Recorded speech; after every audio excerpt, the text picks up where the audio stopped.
자, 이제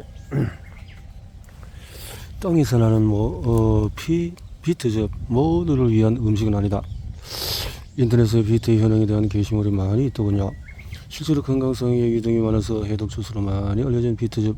근데 과연 뭐를 위한 것일까요? 만약 비트즙을 마신 후에 머리가 피 들고 어지러웠던 적이 있는 사람은 특히 이 글을 잘 읽어보기 바랍니다. 비트는 NO3라는 음이온이 많이 들어있는데 이 물질은 몸속에서 NO는 화합물로 변환됩니다. NO는 혈관벽에 있는 세포에 작용하여 혈관벽을 느슨하게 만들어주는 역할을 합니다. 피의 양은 일정한데 혈관벽이 느슨해지면 어떻게 될까요? 그래서 혈압이 낮아지겠죠. 비트즙을 매일 70에서 250cc 마신 경증의 고혈압 환자의 경우에 수축 혈압이 5mm 정도 낮아졌다는 임상 결과가 발표된 적도 있습니다. 맹신하여서 혈압약을 던져버리고 비트즙은 자꾸 마셔야 되면 안됩니다. 비트즙을 마셔서 이득이 없는 경우는 다음과 같습니다. 비트즙이 고혈압 환자에게 도움을 줄 수 있다고 했죠. 그러나 반대로 저혈압 환자는 어떨까요? 심각한 저혈압을 있는 사람은 저혈압을 악화시키는 약이니 식품을 먹으면 당연히 문제가 생기겠죠. 비트즙은 저혈압 환자를 위한 것이 아닙니다. 남성보다는 여성이 해독젖을 찾는 경우가 더 많고 남성보다는 여성이 저혈압 문제를 더 많이 겪습니다. 그러므로 비트 해독젖가 독젖가 되는 경우가 종종 발생합니다. 비트즙에는 옥살산염이라고 부르는 음이온이 많이 있는데 결석을 생성시키는 중요한 역할을 합니다. 따라서 신장 결석 문제를 하고 있는 사람은 비트즙을 많이 마시면 결석 문제가 더 악화될 가능성이 높습니다. 골다공증 등의 문제로 칼슘 보충제를 먹고 있는 사람의 경우에 비트즙과 같이 먹으면 칼슘이 뼈로 가지 않고 칼슘 옥살레이트 이온이 만들어져서 대변으로 가버리기 때문에 피해야 하겠습니다.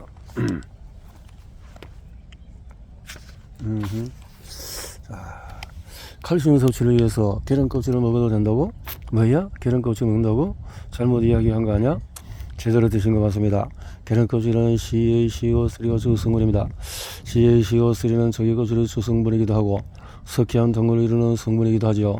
만약에 계란 껍질을 칼슘 보충제로 사용하시려면 먼저 계란 껍질을 끓는 물에 잘 섞어서 깨끗하게 소독하고 난 다음에 막자 사발에 넣어서 부수고 갈아서 우유나 물에 타 마시면 됩니다. 하나의 달걀에서 나오는 껍질의 반만 섭취해도 하루에 필요한 칼슘 섭취를 다 할 수가 있죠. 칼슘 보충제가 많은데 시중에 예쁘게 포장된 칼슘 보충제의 성분이나 계란 껍질에 있는 성분이나 다를 바 없고 삶아서 소독만 하면 얼마든지 안전하게 섭취할 수 있습니다. 계란 껍질 칼슘 보충제를 팔기도 하죠. 이게 무슨 하시는 분도 계실 것이고 어디 한번 하시는 분도 계실 건데요. 특히 산에서 생활하시는 자연 여러분, 계란 껍질은 아주 좋은 칼슘 보충제니까 드셔보시고 다음에 TV에 나오신다는 멋진 과학 상식 한번 뽐내주세요. 계란 이야기에 나왔으니 계란의 신선을 알아보는 꿀팁을 알려드릴게요. 그래서 물에 담가서 계란을 살그머니 넣어보세요. 바닥에 가라앉으면 신선한 계란 중간에 둥둥 떠있으면 오래되긴 했지만 먹을 만한가? 전혀 가라앉지 않고 물 위에 떠있으면 절대 먹지 말고 버려야 한다는 것입니다. 계란 껍데기는 아주 작은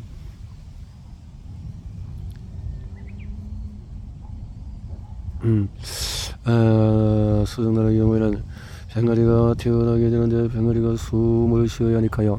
계란은 오래되면은 껍질 안에 공기 주머니가 생기고 이것은 시간이 지날수록 더 커집니다.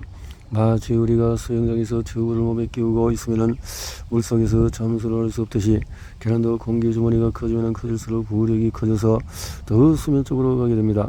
계란 나이 하는 것이 참 쉽죠.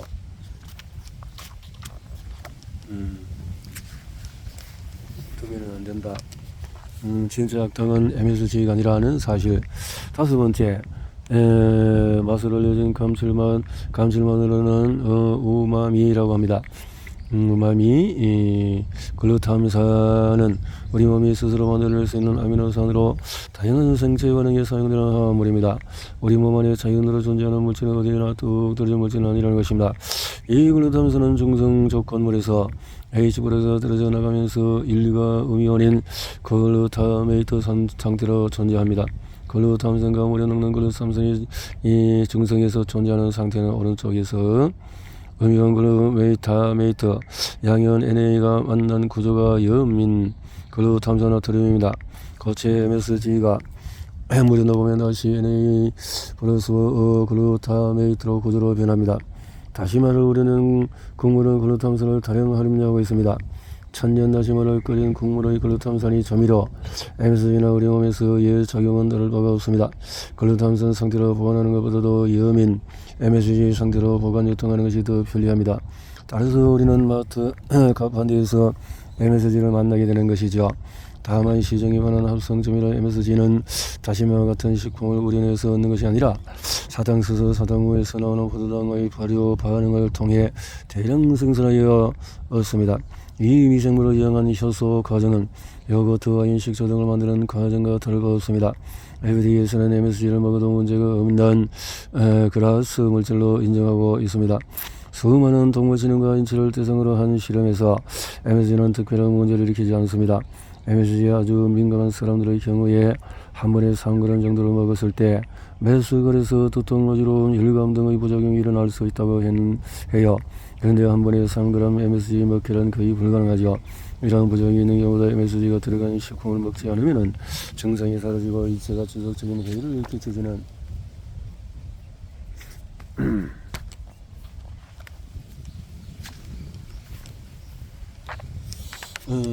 않습니다.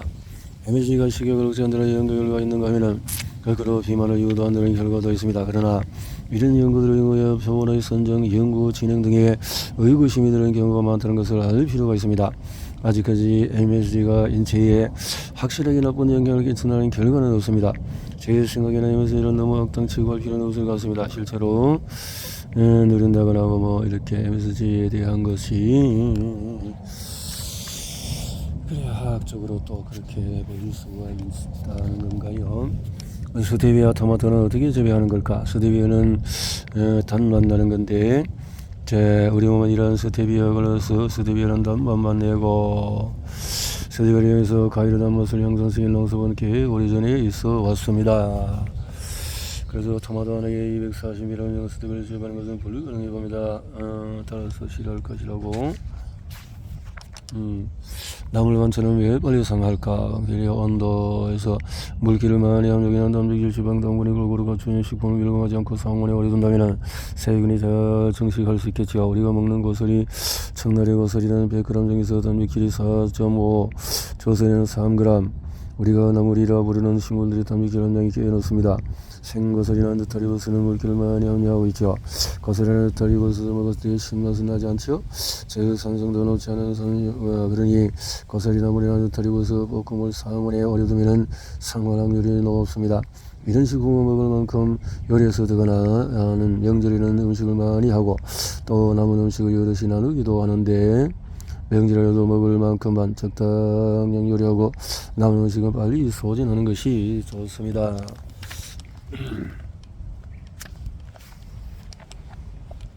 제로칼로리를 먹고 난 후에 조심해야 할 것은 제로칼로리라는 말이 우리 일상에서 들어온 지 꽤 되었습니다.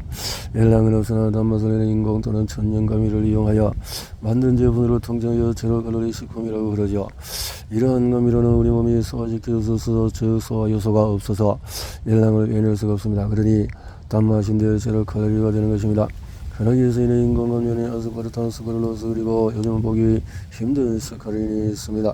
천연감미라 제로칼로리 음료들이다.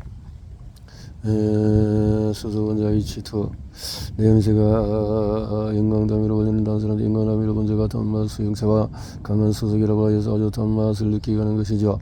이런 원리로 금미랑 인공 감미를 단맛을 내게 되는 것입니다. 그런데 인공감미라고 어느 강하게 결합을 하잖아요. 그러니 쓴맛을 느끼는 수용체에도 강하게 결합을 할 수 있겠죠. 그러니 이런 단맛의 쓴맛도 느껴질 수 있는 것이죠. 미각이 무딘 경우는 이런 쓴맛을 잘 구분하지 못하지만은 그래서 아주 강한 인공감미를 FDA에서 그라스 물질로 분류한 경우만 식품에 사용할 수 있습니다. 인공감미로 식품을 섭취하면 일정의 공갈 설탕을 먹는 셈이니까 우리 몸에 설탕이 들어온 줄 알고 좋아했다가 가짜인 줄 알고 당 섭취를 더 가루할 수가 있습니다. 스크랄로스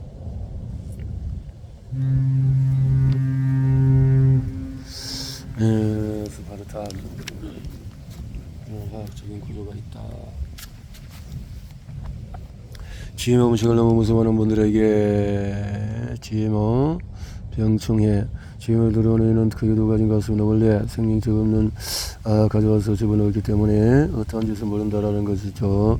그래서 안전하다고 판단하지 않은 GMO 식품을 판매할 수가 우리가 소금은 소가 되나요? 돼지를 먹으면 돼지가 되나요? 가뜩해서 GMO 식품은 더 우리가 이상한 존재가 될 리는 없습니다. 유전자 조작형이나 유전자 조작형을 하지 않은 조작형 성장에는 차이가 없다라는 거네요. 실제 우리가 마트에 가서 두부를 때 국산콩으로 만든 두부라고 쓰여있지 않은 제품이라면은 GMO 콩으로 만든 두부일 수도 있을 것입니다. 국산콩이라 하더라도 GMO가 아니라는 보장은 없지요. 국내에서 자란 콩이면 국산이니까요. 그 콩이 GMO인지 아닌지는 또 모른다는 거고, 또 카놀라, 기름, 콩, 옥수수, 감자, 사과, 파이 등 굉장히 많은 GMO 우리가 이미 먹고 살고 있다. 맥도날드에서 먹는 감자 튀김도 GMO 감자로 만들었을 것이고, 그래서 GMO 아무리 FDA가 안전하다고 이야기해도 믿지 않는 분도 계실 것입니다.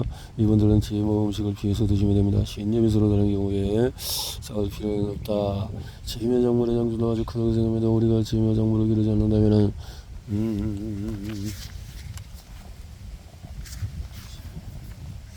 다진하는 건 발목이 식초의 능력은 식초는 물에 아세트산이 녹은 것이죠. 식초를 이용해서 식품을 보존하고 세균을 죽이는 것은 고대로부터 이어져온 지혜입니다. 식초 시중에서 보는 식초의 농도는 다양하지만 대충 5% 언저리입니다. 화장실 청소 사용하면 식초를 묽히지 말고 식초물에 그대로 사용해 보시기 바랍니다. 기본으로 묽히지 않고 사용한다는 것이 있습니다. 지나면 지날수록 박테리아나 곰팡이를 빠르게 죽일 수 있으니까요. 다음은 주의사항이 있습니다. 식초는 산성을 띠고 무식성을 가집니다. 따라서 주조철이나 알루미늄 냄비, 프라이팬, 창틀 등에 사용하면 표면을 녹여내기 때문에 이런 재질은 사용하지 마세요. 또한 식기세척기 내부에 있는 구멍과 같은 성분도 식초에 취약하니 식기세척기에는 식초를 사용하지 않기를 바랍니다. 화학수질도 잘 벗겨지니 이런 것도 잘 고려해서 사용하세요. 대리석 표면 청소도 식초 사용 금지입니다. 식초의 좋은 점을 이야기하거나 하지 말라는 것만 잔뜩 늘어내요. 세럼이 화장실, 비행기, 타일을 마음 놓고 식초로 청소해도 괜찮습니다. 여름이 서유로 거울도 아무 문제 없이 식초로 살균할 수 있습니다. 청소 유형에서 또 한 가지 식초로 과일이나 채소의 잔류 농약을 제거할 수 있다는 들어보셨죠? 파키스탄에 있는 과일이나 채소에 남아있는 잔류 농약을 쓸 수 있는 방법에 연구했습니다. 수돗물, 소금, 소다, 식초, 레몬즙 등 이런 것으로 채소를 씻을 수가 있다. 식초를 통해서 강한 물로 씻는 것이 가장 효과가 없었습니다. 기근에 의하 20% 정도의 농약이 제거됩니다. 간단하게 해보니까 재료에서 소금, 베이킹소다, 식초 중에서 식초가 가장 효과가 좋았습니다. 하지만 소금이나 베이킹소다, 용액도 소금물에 비해서 현저하게 나은 농약 제거 능력을 보았습니다. 미지근 온도에서 10분 이상 담가야 합니다. 묽은 식초물에 담그고 몇 번 헹구는 것을 부족하다는 뜻입니다. 모든 경우에서 용액이 진할수록 효과가 좋습니다. 이게 무슨 말인가 하니 소금이나 베이킹소다의 경우에 물에 안 녹을 때까지 부어놓고 포와 용액을 만들면 좋다는 뜻입니다. 식초 용액 5에서 6% 농도의 양조 식초를 그대로 써야 한다는 뜻이고요. 파키스탄 과학자들은 10% 식초를 쓸 때 최고의 효과를 거두었습니다. 어떤 농약은 염기성 조건에서 분해되기도 하고 어떤 농약은 산성 수용에 분해되기도 합니다. 따라서 과일을 정말 잘 쓰시고 싶은 사람은 이렇게 하면 되겠네요. 먼저 식초에 과일을 담갔다가 맹물에 씻고 다시 베이킹소다나 석회, 녹인물, 염기성으로 씻고 다시 맹물에 씻는 거죠. 그러면 어지간한 농약 성분은 다 씻어낼 수가 있겠습니다. 과일이나 채소의 잔류 농약을 제거하는 것 참 힘드네요. 이 방법을 통해서도 농약을 옆으로 제거하는 것은 불가능합니다. 가장 많이 녹아나가는 경우는 70, 90% 농약만 녹아나가니까요. 하지만 과일이나 채소를 안 먹는 것보다는 농약이 더 적더라도 먹는 것이 좋다고 하니까 농사를 짓는 분들은 농약의 사용을 최대한 줄이고 소득처리가 커지면은 농약을 사용하지 않고 내놓았으면 합니다. 마지막으로 이렇게 식초에 갖는 냄새 싫은 분은 구연산을 사용해 놓았습니다. 구연산을 물에 녹여서 식초처럼 세척 및 살균 용도로 사용하면 됩니다. 살균 용도로 구연산을 사용한다. 요리할 때 어떤 기름을 써야 할까요? 요리할 때 어떤 기름을 써야 할까요? 저는 건강 전문가가 아니므로 아바들카드에서는 글과 위키비디오를 점검하여 쏘겠습니다. 오메가3에 대해서 들어보셨을 겁니다. 많이 알려지지 않았지만 오메가6도 있습니다. 이런 것들 구조를 포화지방산을 줄여주고 오메가3가 오메가6가 많은 기름을 대하는 그런데 이것은 비율이 맞아야 된다라는 것이고 되도록 피할 기름은 파업력 부분은 포화지방 비율이 각각 되도록 이건 잘못 생각하고 있네. 코코넛 오일 몸에 좋을 수 있는 오메가9 비율 올리브사 등등 이런 기름에 대해서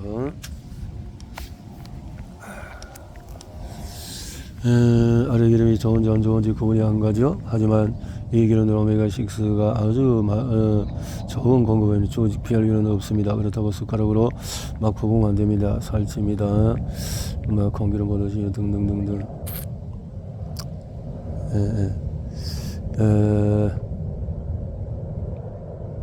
오메가6가 오메가6가 많이 높네요. 오메가3는 아주 작고 여러 기름에서 오메가3가 참 드물지요. 오메가3는 비유랑 생선 기름이 많고 호두, 아마시치아도 있습니다. 그래서 이런 도표를 보고 공부를 할 수도 있겠고 뜨거운 음식과 찬 음식은 안 주갈자인가요? 뜨거운 음식과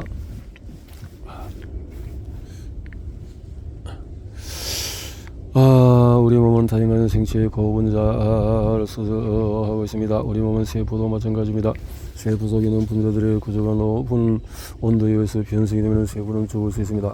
아주 뜨거운 커피나 뜨거운 국물을 마시면 뜨거운 액체가 식도로 흘러 들어갈 때 식도가 어떻게 생기는지 직각할 수 있을 때가 있죠. 이럴 때 식도의 세포들 일부는 죽습니다. 차라리 세포가 죽어버리는 것이 나을 수 있습니다. 살아남은 세포에서 DNA 중 낮은 구조가 한번 불렸다가 중간에 연기가 하나 정도 바뀔 수도 있고 그래도 우리 나쁘면 DNA 돌연변이가 생기는 것입니다. 암이란 것이 뭡니까? DNA에 생긴 다른 변이에 의해서 그 세포가 죽지 않고 계속 자라면 그게 암입니다. 이런 것에 대해서 증후군이라는 것을 정리를 안 하셨네. 간단히 정리하겠습니다. 탄 음식은 어떨까요? 여기서는 아크릴아마이드에 대해서 알아봅시다. 자, 당연히 무서울 겁니다. 자, 우리가 탄 음식이 아크릴아마이드 같은 화합물의 수치가 동물 실험에서 아모니바랄 황인 수치보다 굉장히 낮습니다. 그러니 음식에 들어있는 아크릴아마이드를 크게 걱정할 필요는 없습니다. 숯불 바비큐 터졌듯 탄 음식을 먹는 행위와 암 발생 간의 상관관계는 없어 보입니다. 때때로 즐기는 바비큐 정도는 문제가 없습니다. 여기서 살짝 트위스트가 들어갑니다. 탄 고기보다 가용력 섭취가 더 위험합니다. 소시지에 들어간 것들이 프렌치 프라이나 버터를 잔뜩 고른 토스트를 즐기는 사람은 비만이 되기가 쉽지요. 거꾸로도 성립합니다. 비만인 경우에 이 음식들을 즐길 가능성이 더 큽니다. 아버지에서 말하기를 탄 음식을 즐기는 문제가 없겠으나 자주 탄 음식을 피하려고 합니다. 피해야 한다. 탄 음식은 암과의 상관관계를 찾아볼 수가 없으나 비만은 확실히 관계가 있으니까요. 탄 음식의 비타민의 어떤 그 채소에서 나오는 아질산 나트륨인가 뭔가 문제가 되는 것을 이야기하고 있죠. 다음 암을 유발한 것으로 입증된 것은 서들에서 탄 음식 휴재 자외선 의변 갱년기와 그 이후 여성에게 유성연 섭취가 꼭 필요한 이유는 뭘까요?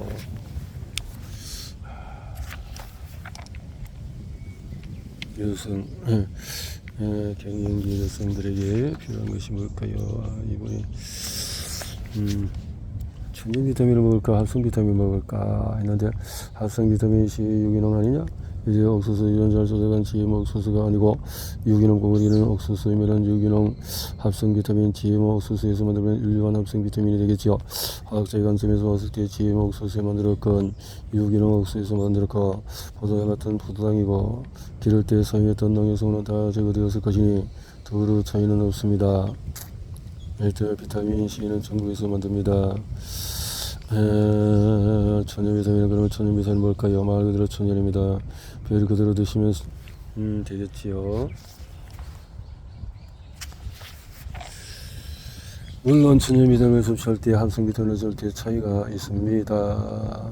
비아그라는 어떻게 탄생되었을까요? 비아그라라고 망치기라. 비아그라는 어떤 원리로 작용할까요? 그래서 이 신경은 니트리 심리적인 흥분 상태에서 신경은 니트리 옥사이드를 방출합니다. 이 NO는 혈관을 느슨하게 만들어주는 역할을 한다고 비트즈 비약 열대병 거 기억나시죠?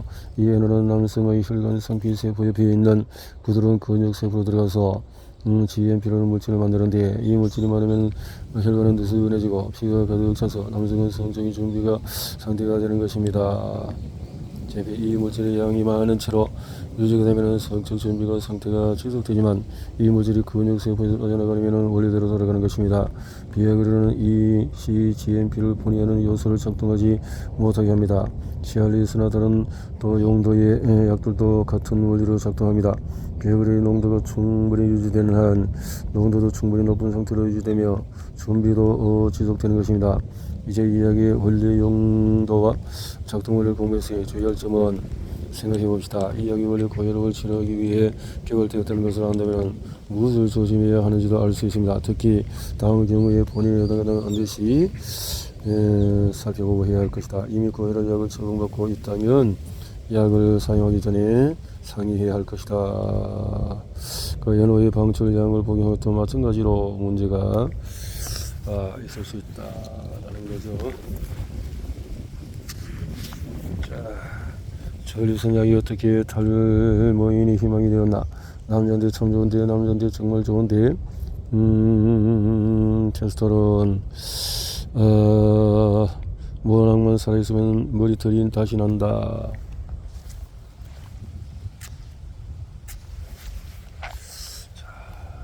DH, 남성의 탈모는 남성 호르몬이 넘쳐서 생긴다고 흔히들 오해를 합니다만, 물론 그런 사람도 있겠지만 만약 모든 사람이 다 적용되는 것이라면 사춘기 남자들 머리털이 다 사라지고 없을 것입니다.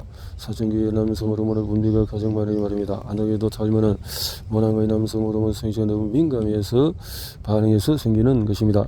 남성 호르몬 수치가 낮아도 탈모는 얼마든지 생길 수가 있습니다. 그러니까 중년 남성이 운동을 많이 해서 남성 호르몬 수치가 너무 높아질 것을 걱정할 필요는 없는 것 같습니다. 여성의 탈모나 남성의 탈모와 다른 이유로 생길 수 있습니다. 특히 우량 탈모 같은 것은 철분 부족과 같은 이유로 생길 수도 있으니까 조사를 해봅시다 하는 것이고,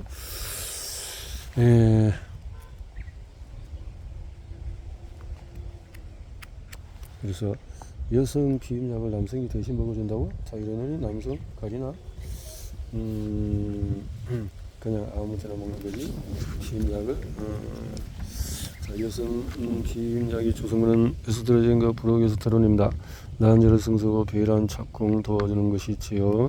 아이가 자궁에 들어가면 또 에스트로겐과 프로게스테론 수치가 높아지는데, 생리를 시작하자마자 피임약을 먹으면 몸속의 에스트로겐과 프로게스테론 수치가 높아지고 내는 임신했다고 썩게 됩니다. 간주가 더 썩은 뇌는 더 이상 새로운 난자를 성숙시키는 못 느끼게 되죠. 약을 매일 하나씩 21일 동안 먹고 원래 생리가 시작하는 일주일 전에 중단하거나 위약을 먹게 되면 자궁병이 다시 헐고 새로운 생리 사이클에 접어들게 되어집니다. 날짜를 헷갈리지 말라고 마지막 일주일은 가짜 약을 줍니다. 이렇게 21일 보는 진짜 약, 그리고 마지막 7일보는 가짜약이 들어있는 피임약도 있고 그냥 21일치만 있는 피임약도 있습니다. 원리는 동일합니다. 난자를 하나 아끼면서 한들을 버틴 셈이죠. 큰 사랑과 땅콩 크기의 은혜를 가진 남성이 여성을 아끼는 마음에서 피임약을 대신 먹는다면 어떤 일이 벌어질까요? 어쩌면 자신이 가진 땅콩 크기의 은혜를 후대에게 물려줄 수도 있습니다. 피임약이 들어있는 에스트로겐은 기껏해야 30에서 50 마이크로그램인데 이 양으로 남성의 생殖 기능을 완전히 막을 수는 없습니다. 다음 편은 성전을 하기 위해서 투여하는 호르몬 수치를 보여주는데, 피임약이 들어있는 호르몬 양보다도 100에서 1000배 정도 많습니다. 다른 정자 생선을 막기 위해서 남성으로나 사격을 막아버리는 다른 약물도 써야 합니다. 이 정도는 되어야 가슴도 나오고 정자 생산도 온전히 멈출 수가 있습니다. 여성의 피임약을 먹은 남성의 소화기 목적은 달성하지 못하고 체내에 스테로겐의 갑작스러운 증가로 인해서 짜증이 열리거나 머리가 아프거나 하는 부작용을 겪을 수가 있습니다. 자, 약을 일정 시간 두고 먹어야 하는 이유는 뭘까요? 우리 약들은 참 다양한데요. 약의 작용 대상이나 작동 방법이 다양합니다. 시간적인 촉매 억제, 효소의 기질이 붙어 있고 약의 장면은 효소 생성을 방출하고 또 억제는 효소의 억제제 붙어 있고 억제의 기질의 접근을 방해하고 이런 것이 있다라는 것이요. 바로 약 표시된 것이 있다. 이 파란색으로 표시된 방해꾼의 바로 약입니다. 그런데 많은 경우에 분자의 효소에 붙었다 떨어집니다. 효소 주변에 에서 이렇게 해서 몸에서 촉매도 하고 억제도 하고 활동기간 고혈압 환자가 아침에 활동하기 시작하면 혈압이 서서 오릅니다. 밤에 잘 때는 혈압이 다시 낮아집니다. 그러면 언제 혈압 약을 먹는 게 좋을까요? 그렇죠. 아침 일어나서 먹으면 됩니다. 약이 몸속에서 일정 농도 이상으로 올라가서 효과는 열 때까지 시간이 걸리니까요. 자인을 먹었다가 약이 잘 듣지 않는다고 이 부페인을 벌어 먹는 사람도 있죠.